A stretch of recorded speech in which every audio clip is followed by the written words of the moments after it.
The manifest listed her as a therapy companion.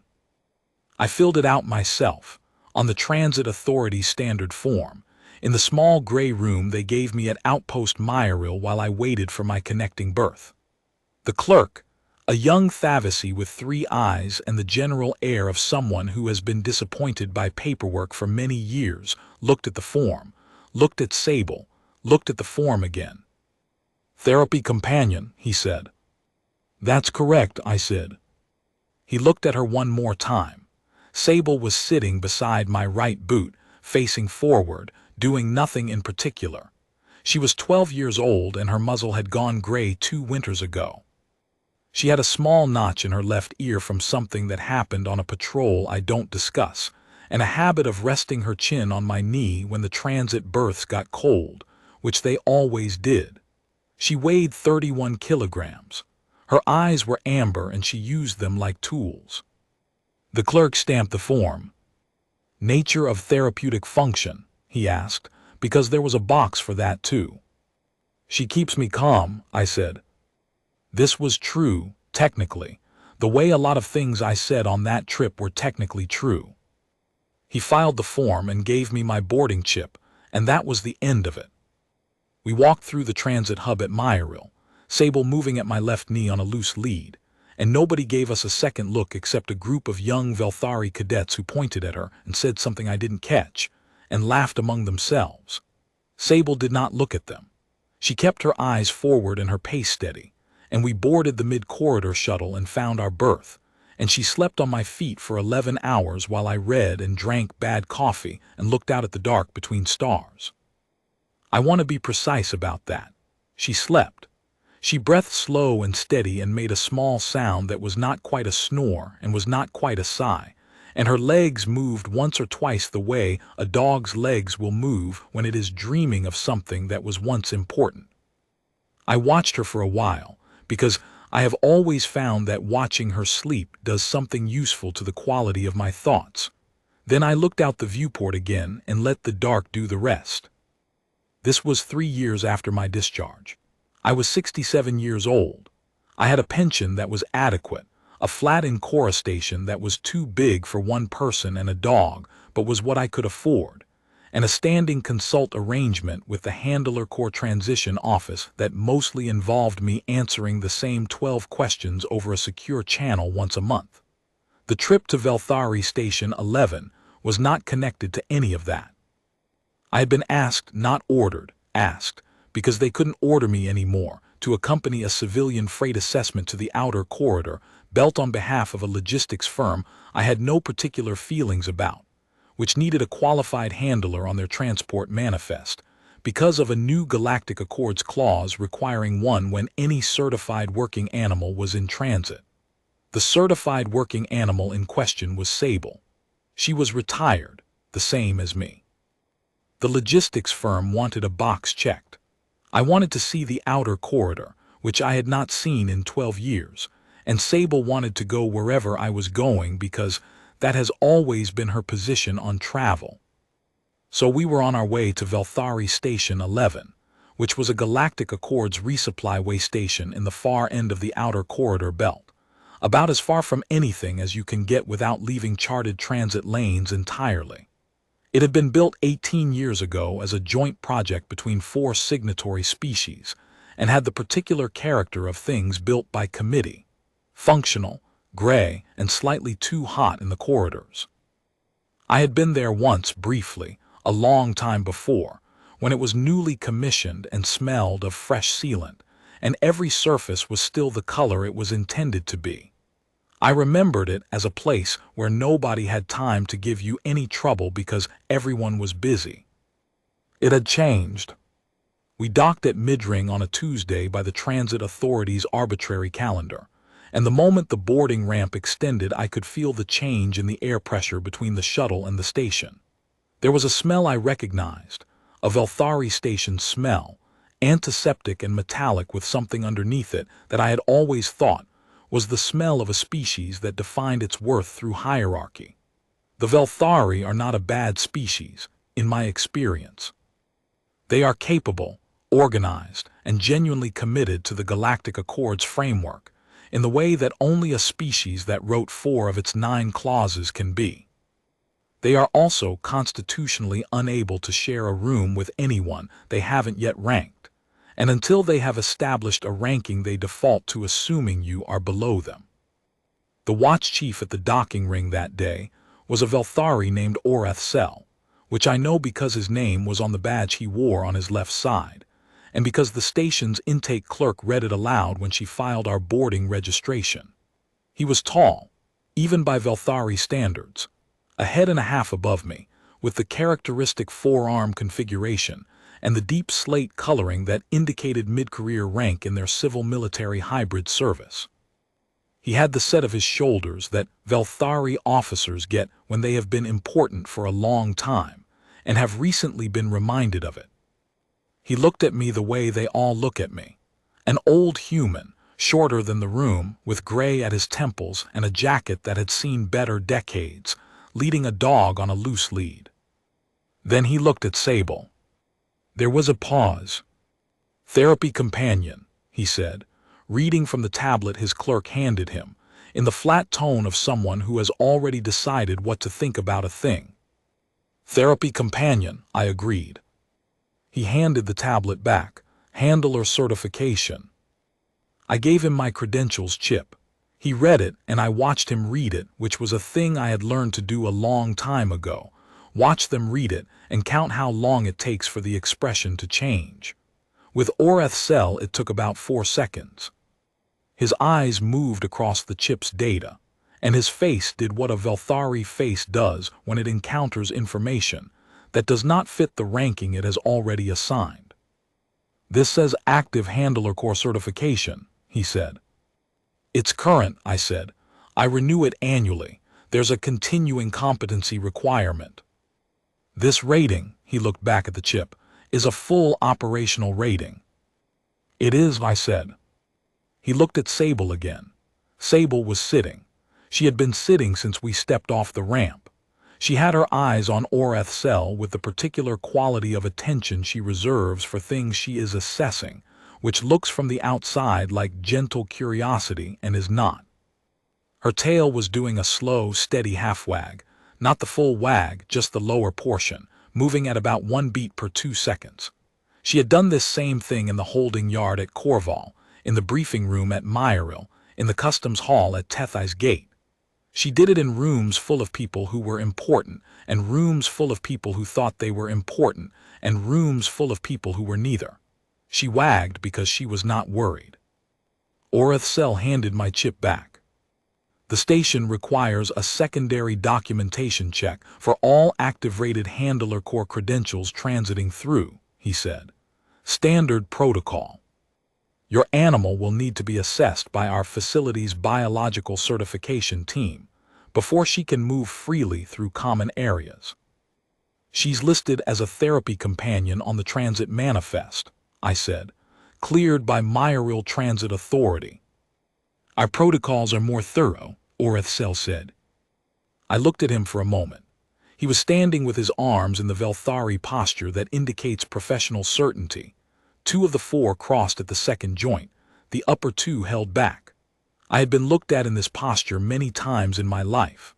I had been looked at in it by Velthari, by Korethnal, by Travashi station commanders, and once, memorably, by an Earth general who had subsequently had a very educational month.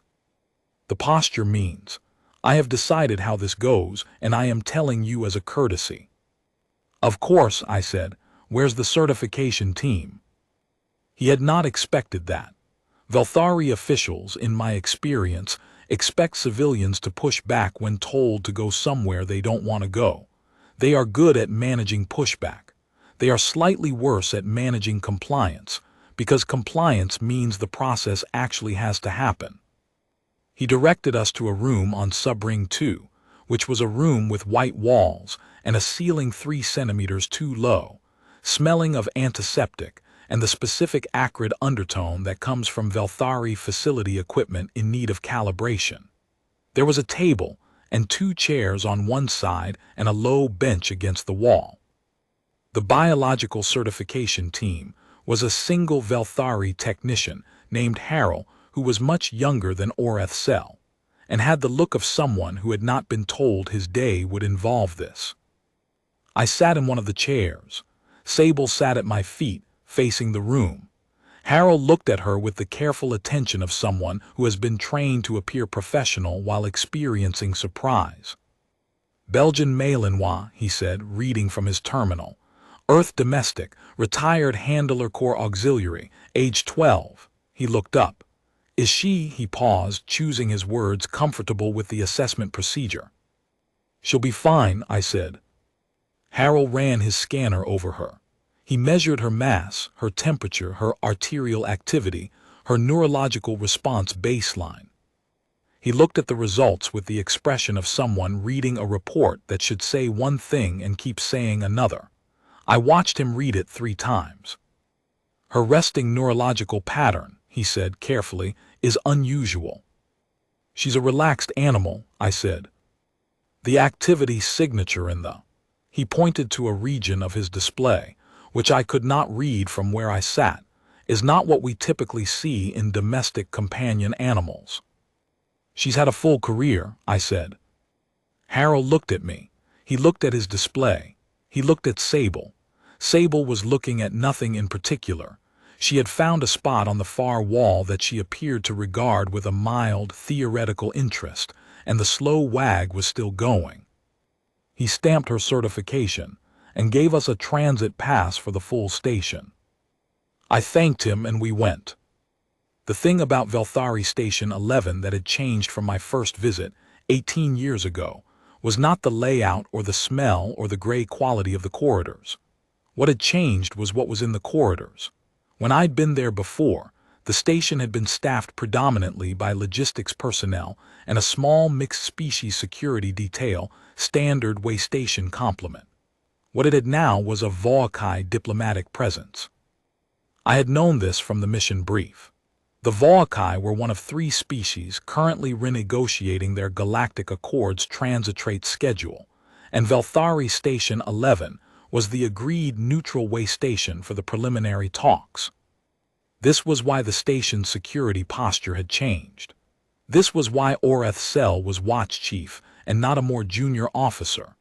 This was why, when Sable and I emerged from Subring 2 into the main transit corridor and turned toward the freight assessment dock, we walked into the edge of a Vorrkai diplomatic escort moving in the opposite direction.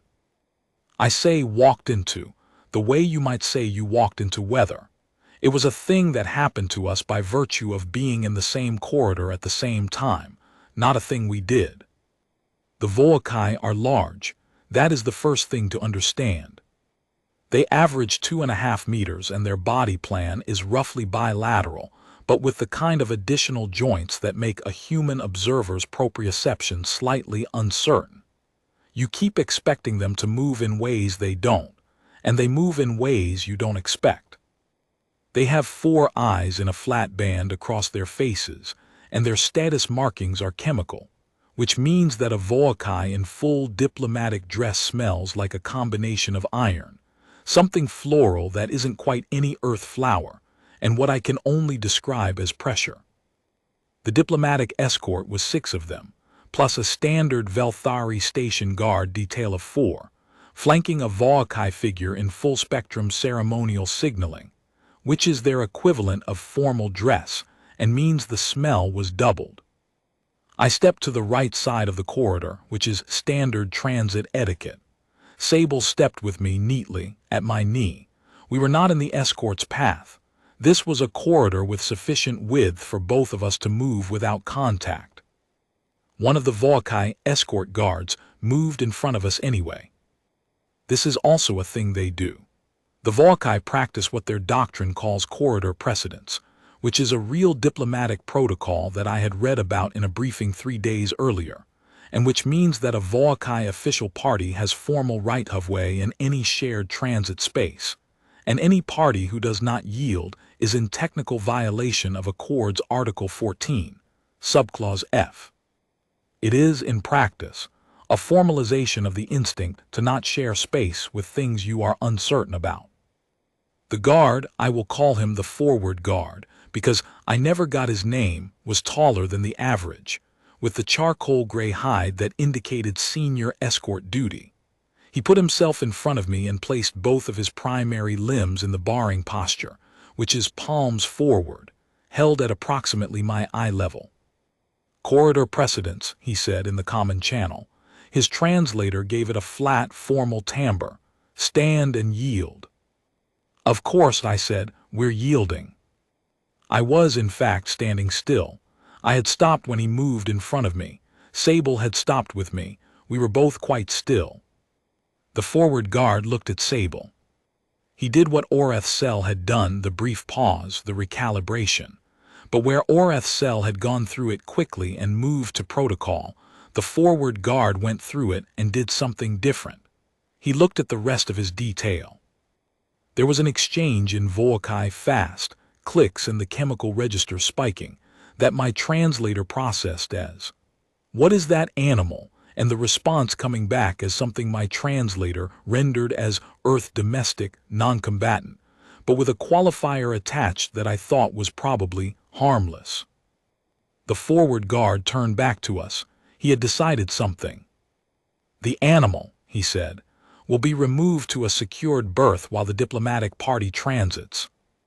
I looked at him. "She's a transit-credentialed therapy companion with a full station transit pass issued by this station's certification team. She's not required to vacate a transit corridor. It is a precaution. She's 12 years old and she's sitting." Sable was indeed sitting. She had sat the moment we stopped, the way she always does, because sitting is her default when she has nothing particular to do. She was looking at the forward guard. The slow wag was going. She had a manner in these situations that I can describe only as professional attention, not alertness, not aggression, not threat, just the focused consideration of something that is watching a thing and has no opinion about what it decides to do next. It was the most ordinary-looking thing in the corridor. "It is a precaution," the forward guard said again, and it came out a little differently the second time. There was something shifting in the corridor around us. I want to try to describe this accurately. It was not a visible shift. Nothing moved. No one changed posture dramatically. The overhead lights continued at their standard corridor frequency, and the air recyclers continued at their standard corridor rate. It was more a quality that enters a situation when the situation has been described by everyone in it, and most of the descriptions are consistent.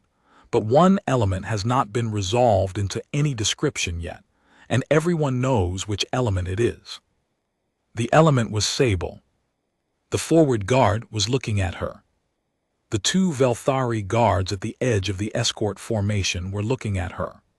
The aide figure with the documentation satchel had stopped and turned a third of the way toward us, which is a small movement but which tells you something about where his attention had gone. The forward guard had been trained in some form of alien animal assessment. All diplomatic escorts are. It's an Accords requirement, and whatever framework his training had given him, he was running Sable through it now, and the output was not matching the input. She was a dog. She was 12 years old. She had a gray muzzle and a slow wag, and she was sitting in a corridor at the knee of an old man in a jacket that had seen better decades.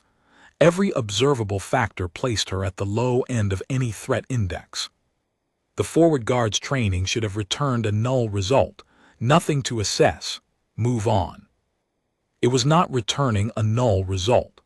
I could see that in the set of his limbs, the way the two primary arms had shifted from the formal barring posture to something that was not quite that, and not quite anything else, a posture of recalibration, of someone who has been handed a reading he did not expect and is deciding what to do with it. Sable had not moved. She was not doing anything. She was sitting and wagging and looking at him. That was the entirety of it. "The precaution is noted," I said, "but I'm not going to move her to a secured berth on the basis of a diplomatic preference when she has a full station transit pass and has been assessed by your own certification team this morning. If there's a specific and citable Accords provision that requires it, I'm happy to review it with you." I said this in the same tone I have used in this kind of conversation my entire professional life, which is the tone of someone who is not threatening anything and is not being threatened and would like to resolve the matter through the appropriate application of the correct documentation. It is not a challenging tone. It is, in my experience, a slightly more difficult tone to manage than a challenging tone, because a challenging tone allows the other party to escalate, and this tone does not offer that. The forward guard held the partial barring posture for another moment. He clicked something to the aid figure that my translator processed as an internal query, probably asking whether there was a specific provision. There was a pause of 3 or 4 seconds. The click that came back was brief. There was not a specific provision. In my career, I had been in a number of rooms and corridors and outdoor spaces where the dynamic shifted at a pace you could almost measure. There is a quality that enters a situation when someone realizes they may have misread it. It is not dramatic. It is very quiet, and it comes first to the one who misread it, and then, like a current, it reaches everyone else in the room. I think the forward guard felt it at that moment. I think the first trace of it reached him in the half-second after he said, "It is a precaution," the second time, and Sable did not move, did not growl, did not show her teeth, did not make any sound at all, but simply continued looking at him with amber eyes and wagged her tail once, at the base, slowly.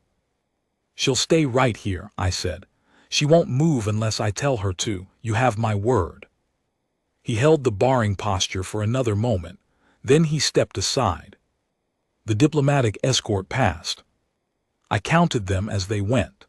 The 6 Vorrkai, the 4 Velthari guards, a Vorrkai aid figure carrying what looked like a documentation satchel, and at the very back of the formation, something I had noticed moving at the edge of my peripheral vision since the escort first appeared in the corridor, but had not turned to look at directly because I did not want to give it the attention it might take as an invitation. The Vorrkai hound. It was moving at the heel of the last Vorrkai guard, and the word heel is one I use loosely, because a Vorrkai hound heels the way a controlled storm heals. It is in proximity to its handler, and it has agreed, for now, to move within certain parameters, and the agreement is maintained by the handler's status and by nothing else. It was approximately the size of a large earth mastiff, but the resemblance ended there. Gray-white, 6-limbed, with the forward-weighted locomotion of something that can reach full speed in a single stride. Its hide the color of old bone in the corridor light. Its 4 eyes moving in the scanning pattern that working animals use when they are doing their job. Its lead was a reinforced tactical line, the kind used for animals whose pull rating exceeds what a standard lead was designed for. Its handler gripped it with both primary limbs. Its 4 eyes were on Sable from the moment it cleared the corner. I knew it was coming before I saw it. I had known there was a Vorrkai hound on the station since the mission brief 3 days prior, and I had made the private calculation, which I make automatically and without drama, of the relevant factors: distance from the docking ring to the diplomatic party's designated transit corridor, probability of intersection with our own movements during the freight assessment day, Sable's known response profile to apex classification working animals. The calculation had come out in the low probability range, which I had noted and moved on from, and now here we were in the low probability range, which is not 0. Vorrkai use Vorrkai hounds the way we used K9 units, with additional diplomatic ceremony attached. They are apex predators of their home classification, pack hunters, which means they read social hierarchy the way you or I read a room, constantly and without being asked. They had been deployed in 3 interspecies conflicts that I knew of from the Accessible Accords record, and in 2 more that I knew of from the non-accessible record, and their Accords classification was Auxiliary Military Asset, Category 3. I had looked this up before the trip, not because I expected to meet one, but because I was on a station where one was stationed, and that seemed like the kind of thing a competent person accounts for. A Category 3 classification means the animal is formally recognized by the Accords framework as a military-purpose asset that may be deployed in diplomatic security contexts. It is the same classification that Sable had held in the core internal system before her retirement. The hound scan reached Sable. It stopped, not the handler, the hound. The handler was still moving forward at escort pace, and the lead snapped taut as the hound came to the end of it. The handler stumbled one step and recovered and turned and looked at his animal, and the look on his face was the look of someone whose animal has never done this before. The Vorrkai hound moved to the end of its lead, taut now, and stood there. Not toward Sable, not away. It simply stood, holding the lead taut at an angle that pointed toward her, and looked. Sable looked back. The hound was motionless. Its handler, a young Vorrkai in escort-grade markings with the chemical register of someone who was conducting a rapid reassessment of the situation, had both arms on the lead now. The Vorrkai cadre around him had noticed. The pause in the formation was barely 2 seconds, but in a diplomatic escort context, 2 seconds of unexpected stillness is enough to pull every pair of eyes in the corridor. Sable made no sound. The slow wag continued. It did not speed up or slow down. It was the same wag it had been doing since we got off the shuttle, at 1 beat per 2 seconds, the lower portion only. The same wag she gave the customs clerk at Meyerville. The same wag she gave Harold in the certification room. The same wag. The Vorrkai hound sat down. Not in submission. I want to be precise about that because the difference matters. It was not the crouch of an animal making itself small, pulling its weight back and lowering its head. It was the sit of something that has taken a complete and accurate reading of a situation and decided on the appropriate posture for what it has found. Clean, deliberate, the weight balanced, the head at normal height, the 4 eyes still on Sable. It is the same sit I have seen in experienced working animals when they enter a room and locate what they are looking for and elect to wait. There was something that moved through the corridor in the silence after the hound sat. Not a sound and not a movement, something else. The thing that happens when a room's collective understanding of a situation shifts simultaneously.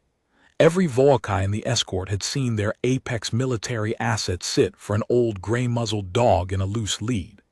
Their chemical register, which my translator processes poorly but continuously, spiked in a way that I would describe as the chemical equivalent of an inhaled breath. The handler looked at his hound, then he looked at Sable, then he looked at me. I kept my face where it was. I had kept my face where it was through situations considerably more complex than this one, and I was not going to change that now. He gathered the lead and spoke something fast and quiet to the hound, and the hound stood and moved with him. But it kept its 4 eyes on Sable until the escort turned the corridor corner and was gone. Sable looked at the corner for a moment after they had gone, watching the space where they had been with the same calm assessment she had given the space where they were. Then she looked up at me. "Good girl," I said. She wagged properly. Then, the full tail this time, and stood up, and we went to find the freight assessment dock. I should say something about Sable at this point, because the rest of this account requires you to understand what she is. She was born in the Handler Corps breeding program at Valos Base, which is the Corps primary facility for what they officially term enhanced auxiliary assets, but what everyone who works there calls working dogs. The program is not a secret exactly, but it is also not a thing that gets discussed in the public channels, because the public channels have a tendency to generate the kind of attention that makes administrative work harder. What I can tell you is that Sable was selected at 8 weeks, assessed at 14 weeks, confirmed at 20 weeks, and entered formal training at 6 months. I received her when she was 18 months old, and we spent 3 months in joint qualification before we were cleared for deployment. The training is long and specific, and I will not describe it in detail, but the principle of it is this. The animal's natural aptitudes are not changed or artificially inflated. They are recognized and worked with. A Belgian Malinois is, to begin with, one of the most operationally capable animals that has ever been domesticated. A K9 Malinois with a full handler corps qualification is something beyond that, in the same way that a retired special operations sergeant is something beyond an adequate soldier. The difference is not one of raw capability. It is one of precision, judgment, and the ability to apply capability appropriately. Sable, in her active career, had been deployed in 11 operational contexts. I had been with her for 9 of them. The outcomes of those 9 I will not discuss, not because they are classified, though most of them are, but because they are not relevant to the story of what happened on Vorrkai Station 11, and because the men and women who were in those corridors and fields with us deserve better than to be reduced to a data point in a story about a dog. What is relevant is this. By the time I carried her through her final handler assessment at Vorrkai Station and signed her retirement papers and received her registration as a civilian therapy companion, she had a full operational record that I had memorized the way some people memorize the names of their children, which is to say completely, and with a quality of precision that goes beyond simple recall. She had made, in those 11 contexts, a combined total of 4 errors, 3 of which were attributable to incomplete information rather than her own judgment, and 1 of which she had corrected herself within 8 seconds. She was, in the operational language of the Handler Corps, a Class 1 certified asset. The form that used that phrase was sealed in a data locker in my flat on Vorrkai Station. The form in the Transit Authority's file said, "Therapy Companion." Both forms were accurate. She kept me calm. She had also, over the course of 9 operational deployments, kept me alive in circumstances where the margin between those 2 outcomes was narrow enough that the difference was largely administrative. She was 12 years old and her muzzle was gray, and she wagged her tail at Vorrkai hounds. This is what I want you to understand. The freight assessment took most of the day. The logistics firm's cargo was 16 containers of calibrated medical equipment bound for the outer corridor survey stations, and the assessment involved verifying seal integrity, chain of custody documentation, and a physical inspection of 4 randomly selected containers. I am not a cargo specialist. My qualification for this trip was my handler certification and my willingness to be present. But I had done enough of these transits to move through the process competently, and the station's freight officer was a Thavasi woman named Aura who had been doing this job for 20 years and was constitutionally incapable of wasting time. We got through it in 6 hours. Sable spent those 6 hours under the edge of the freight assessment table doing nothing. She slept for part of it. She watched the dock entrance for part of it. At one point, Aura looked under the table and looked back up at me with the particular expression that means, "Is that dog all right?" And I said, "She's fine." And Aura nodded and went back to her documentation. At the end of the day, I filed the assessment report, got my signature stamp, and went looking for the transit passenger lounge where I could get something to eat while we waited for the connecting shuttle, which wasn't due until the following morning. I had a berth reserved in the station's transit accommodation, which was adequate. Vorrkai billed adequate transit accommodation with genuine commitment, because adequate transit accommodation is a logical application of resources, and the Vorrkai respect logical applications of resources, even when they are being difficult about everything else. I found the lounge. I ordered food, something Vorrkai standard that I recognized from previous transit postings, a grain dish with protein supplements that tasted of nothing in particular but contained everything you need. And I sat at a table near the viewport that looked out on the docking ring and ate, and Sable lay under my chair. Orethsel found me there 20 minutes later. He came with 2 of his station security officers, which is a thing that carries a particular grammar in transit station contexts. 1 officer is routine. 2 officers means there is an official matter. He had also brought a documentation tablet, which he held in his upper left hand, and the combination of 2 officers and a documentation tablet is the full grammar. This is a formal follow-up recorded, and I am here in my official capacity. The official matter was, as he explained it to me, procedural. There had been a complaint from a member of the Vorrkai diplomatic party regarding the presence of an unrestrained animal in the transit corridor during the party's passage, and the station's security protocols required him to follow up on any diplomatic complaint within 4 hours of its lodging. I put down my fork. She was restrained, I said. She was on a standard lead, at my side sitting. The complaint specifies that the animal made extended eye contact with a member of the diplomatic party's security asset, Vorrkai said. He had the same tone he'd had at the docking ring, professional certainty, the crossed arms, but there was something careful in it now. This is considered, under Vorrkai diplomatic protocol, an aggressive act. She looked at their dog, I said. Their Vorrkai hound, yes. She looked at it, I said again, and it sat down. That's the entirety of what happened. Vorrkai looked at me. I could see him working through something.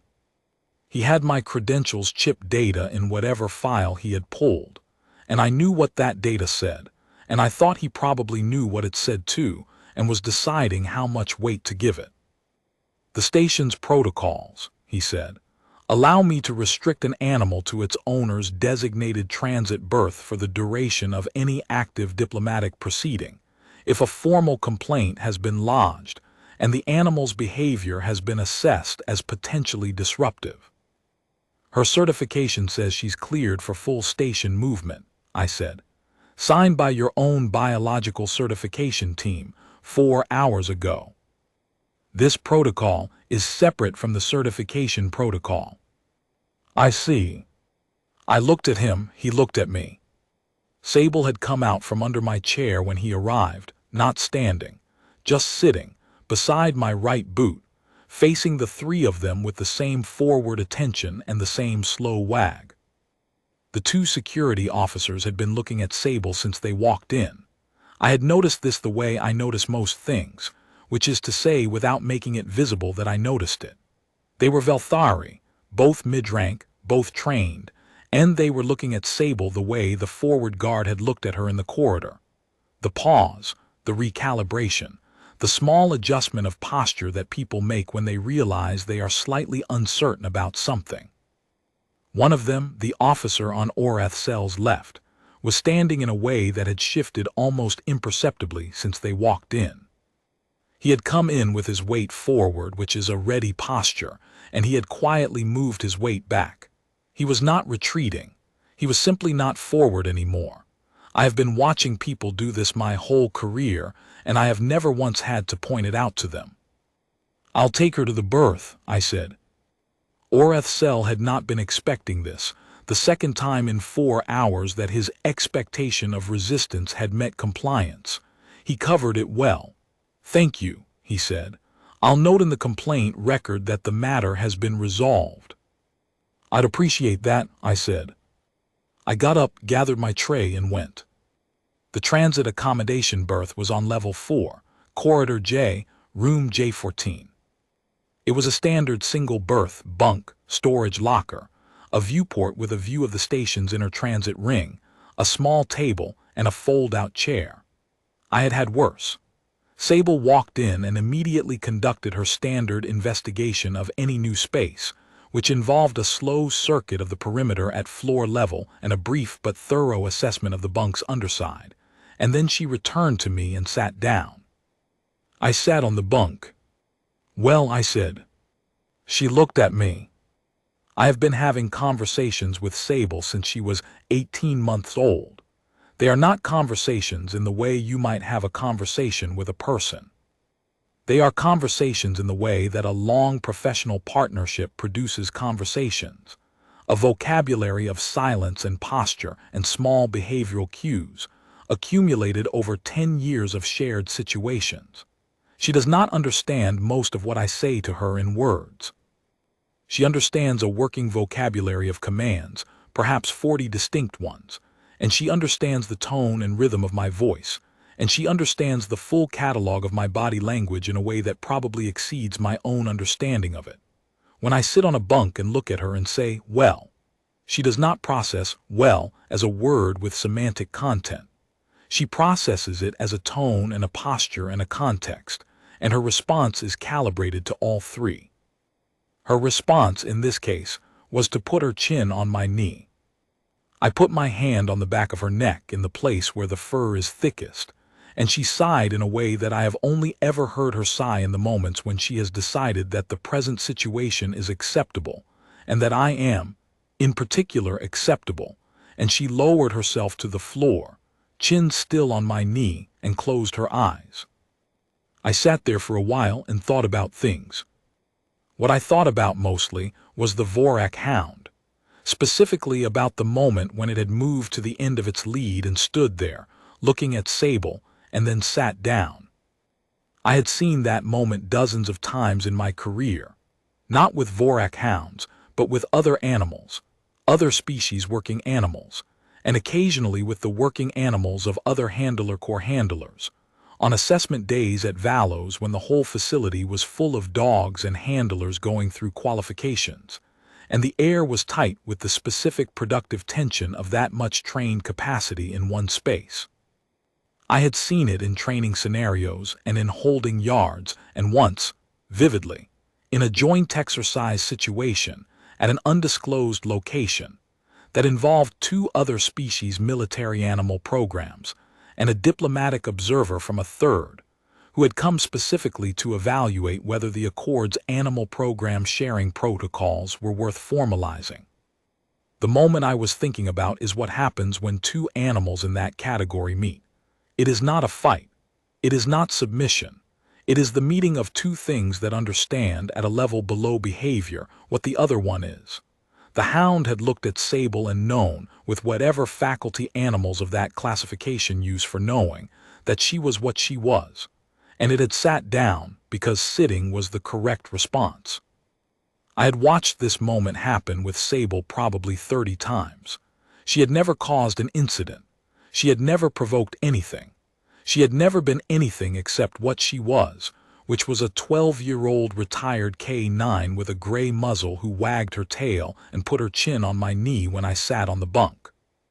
The thing that no one on this station, not Orath Cell, not the forward guard, not the Vorrkai diplomatic party, had bothered to read was not her behavior in the corridor. Her behavior in the corridor was, on its face, unremarkable. The thing they had not bothered to read was what her behavior in the corridor implied, which is the same thing it had implied every day of her working life, that she was not reacting because she did not need to. That she was not reacting because she had already assessed the situation and assigned it a priority, and the priority was low. The distinction between a dog that does not react because it is not threatened and a dog that does not react because it has already decided how the situation ends if it needs to is not visible from the outside. This is the whole mechanism of what she is. I told her good girl one more time, sitting on the bunk in J14, and she made the sound that I have always thought of as her agreement, a low exhalation that comes from somewhere in her chest, and we stayed like that until I fell asleep, and she did not move until I woke up. Orath Cell came back the next morning. It was early, still in the station's simulated night cycle, the corridor lights at 70%, the air recyclers running at their slightly louder nitrate. I heard the door signal and opened it and found him standing there alone, which was the first thing that was different from the previous evening. He had no officers with him. He was wearing his uniform, but his insignia pin, which marks formal function for Velthari officers, was not on his collar. This was either an oversight or a deliberate signal, and Orath Cell did not strike me as a person who made oversights. "Mr. Driscoll," he said, "I apologize for the early hour. I wanted to speak with you before the morning transit cycle begins." I stood in the doorway. Sable had come to my left knee when the door opened, automatic, and was looking at Orath Cell with the amber eyes and the slow wag. "All right," I said. He looked at Sable for a moment, then he looked at me. "I want to know," he said, "what branch of service she is registered to." The question was not, on its face, aggressive. He was not demanding it or filing it or asking it with the voice of authority.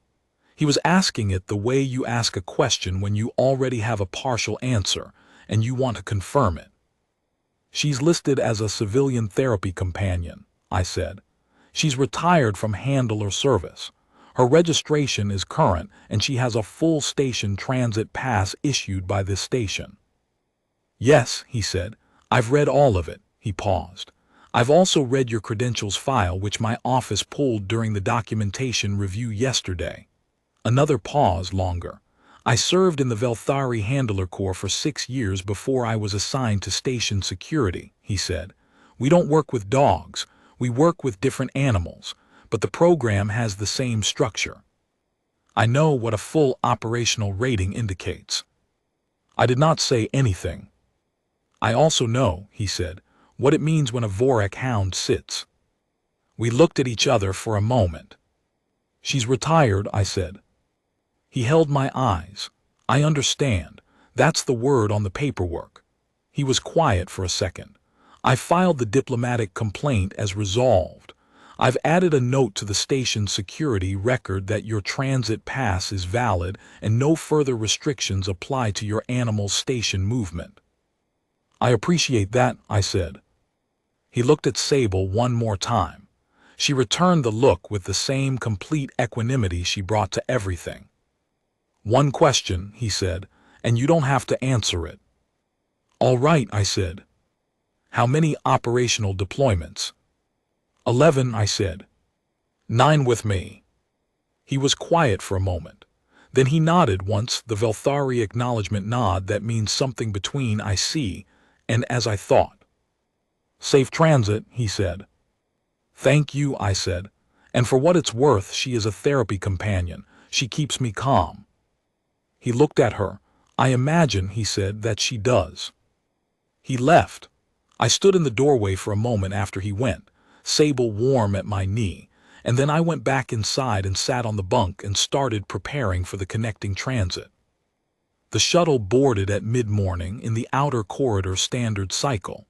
I checked in at the boarding desk, got our transit chips stamped, and walked the boarding ramp to the shuttle bay. It was a larger shuttle than the one we'd come in on, a 14-berth mid-corridor carrier, half full, the remaining passengers mostly Velthari logistics personnel and 2 Thavasi technicians heading to the survey stations. At the boarding ramp door, I passed Harold, the young technician who had assessed Sable the previous morning. He was on transit duty now, checking passengers through. When he saw Sable, he looked at his terminal, then looked at her. "Everything in order?" I asked. "Completely," he said. He handed me the boarding chip and then he said quietly, not quite professionally but not quite unprofessionally, "What was she before?" I looked at him. He was young, probably his first or second posting, with the careful posture of someone doing a job they wanted to do well. "K9 Handler Corps," I said, "Military Auxiliary." He nodded. He had something else he wanted to ask. I could see it in the way his expression moved, but he made the decision not to ask it and I respected that. "She's beautiful," he said instead. "Yes," I said, "she is." We boarded. I found our berth near the aft bulkhead, which is where I always choose when I have a choice. The aft berths have more floor space, and the vibration pattern from the drives is even and constant, which Sable has always found settling. I stowed my bag in the overhead compartment and sat down, and Sable immediately stepped up onto the berth beside me, technically against transit regulations for animals. But I had her transit pass, and the shuttle was half empty, and the Velthari logistics personnel in the adjacent berths had the practical good sense of people who have been on long transits before, and understand that an animal on a berth is less disruptive than an animal that is not comfortable. Nobody said anything. She settled against my leg, her full weight, the way she does when she has decided a space is satisfactory. I could feel the slow rhythm of her breathing. The shuttle's drives built to transit pitch beneath us, a frequency I have felt so many times in my life that it registers less as a sensation now and more as a context, a signal that we are between places, which is a state I have spent a significant portion of my life in, and which I have found over the years to be one of the more bearable states available. I looked out the viewport as we cleared the docking ring. Vorrkai Station 11 receded behind us, a gray mass against the dark, its transit lights blinking in the pattern that waystation lights blink, methodical and indifferent, the same whether anyone is watching or not. I thought about Oreth Sel standing in the corridor at 7 in the morning with his insignia pin not on his collar, asking me how many deployments. I thought about the forward guard in the main transit corridor, the chemical register spiking, the barring posture, and then the 2 seconds of watching Sable sit and the weight shifting back. I thought about the Vorrkai hound sitting down. Sable was asleep by the time we cleared the station's outer beacon range. She made the sound she makes when she is deeply asleep, which is slightly different from the sound she makes when she is only mostly asleep, and I have learned to tell the difference the way I have learned to tell the difference between a lot of things that are not different to anyone who hasn't been paying attention. Her legs moved once, the dreaming movement, and then were still. I had in my career been given the Handler Corps internal designation of primary asset, which is the designation they give handlers whose animals are Class 1 certified and whose deployment records meet certain criteria. The designation comes with a short annotation in the internal file, which I had read once and had not needed to read again. The annotation is not a commendation, and it is not a warning. It is a factual description of operational status, rendered in the flat prose that the Handler Corps uses for all its factual descriptions. It reads, "Primary asset designation indicates a handler animal team whose combined operational profile places them in the upper percentile of Corps readiness ratings. Retirement of the animal does not change this classification for file purposes." I had thought about that line, "Retirement of the animal does not change this classification," more times than was probably useful. There is a question it raises, which is, what does it mean to retire something that is, by classification, still what it was? The paperwork says retired. The internal file says the rating stands. The biological certification at Vorrkai Station 11 says her neurological signature is unusual for a domestic companion animal. The Vorrkai hound, which does not read files, sat down. The answer, I had come to think, is that retirement is a word that means something specific to paperwork and something different to everything else. To the paperwork, it means the active deployment period has ended. To Sable, it means we live on Cora Station and she sleeps on my feet and I give her kibble at 6 in the morning and she wags at the neighbors and accompanies me to the Transit Authority office once a month for the certification renewal. To the Vorrkai hound, apparently, it meant nothing at all. She was what she was. She had always been what she was. She would be what she was until she wasn't anymore, and after that she would be what she had been, which is a thing I prefer not to think about at length but which I thought about, on that shuttle in the quiet between the station's beacon range and the outer corridor survey belt, with the specificity that you allow yourself in transit when there is nothing else to do, and the specific weight of a 12-year-old dog is settled against your leg. 12 years old, gray at the muzzle, notch in the left ear, 31 kilograms, amber eyes, slow wag. 11 deployments. I put my hand on her side, in the place where her ribs rise and fall, and felt her breathe. Outside the viewport, the dark had the quality the dark always has in the outer corridor belt, deep and very old and quite indifferent to the passage of small lit things through it. I have found over the years that this quality is either disturbing or settling, depending on what you bring to it. I bring, mostly, Sable, and the balance has always come out on the settling side. We reached the first survey station 16 hours later. The freight assessment there went without incident. The station staff were 2 humans and 3 Thavisi who had been out in the belt for 7 months, and were the particular combination of efficient and quietly glad to see faces they hadn't seen before that long postings produce. They gave Sable water from a ceramic bowl one of the humans went and found specifically, and she drank it in the polite way she drinks water that has been offered, which is completely but without urgency, and then she looked at the human who had brought it and wagged properly. He looked like she had given him something. I finished the assessment, signed the paperwork, and we boarded the return transit. 9 days later, we were back on Cora Station. I filed the mission completion report with the logistics firm's representative, a patient young Thavasi who went through it page by page and asked 3 clarifying questions, and then stamped it and thanked me. And I said no trouble and meant it. And she said, "Will you be available for further assessments?" And I said probably. And she noted that on her form, and that was the end of the professional part of the trip. I did send one communication when I was back on the station. It went to the Handler Core Transition Office, addressed to the Records section, and it was a brief message.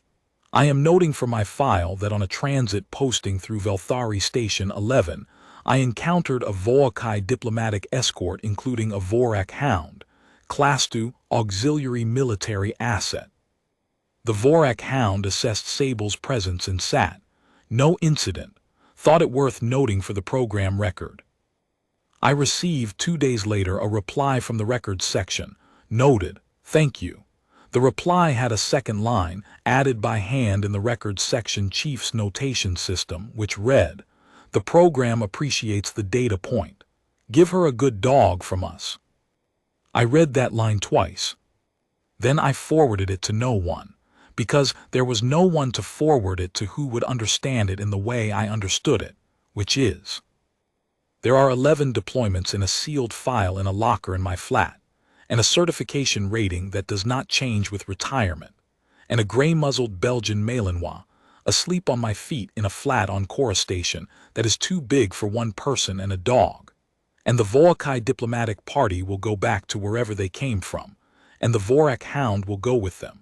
And in 2 or 3 years, there will be a new handler at Valos with a new Malinois, and the program will continue. And the Records section chief will give them the same line when the time comes, and they will understand it the same way. But right now, tonight, there is a dog asleep on my feet. The flat is quiet. The recyclers are running at night pitch. Out the viewport, Cora Station's transit lights are going, methodical, indifferent, the same whether anyone is watching or not. She is breathing. I am calm.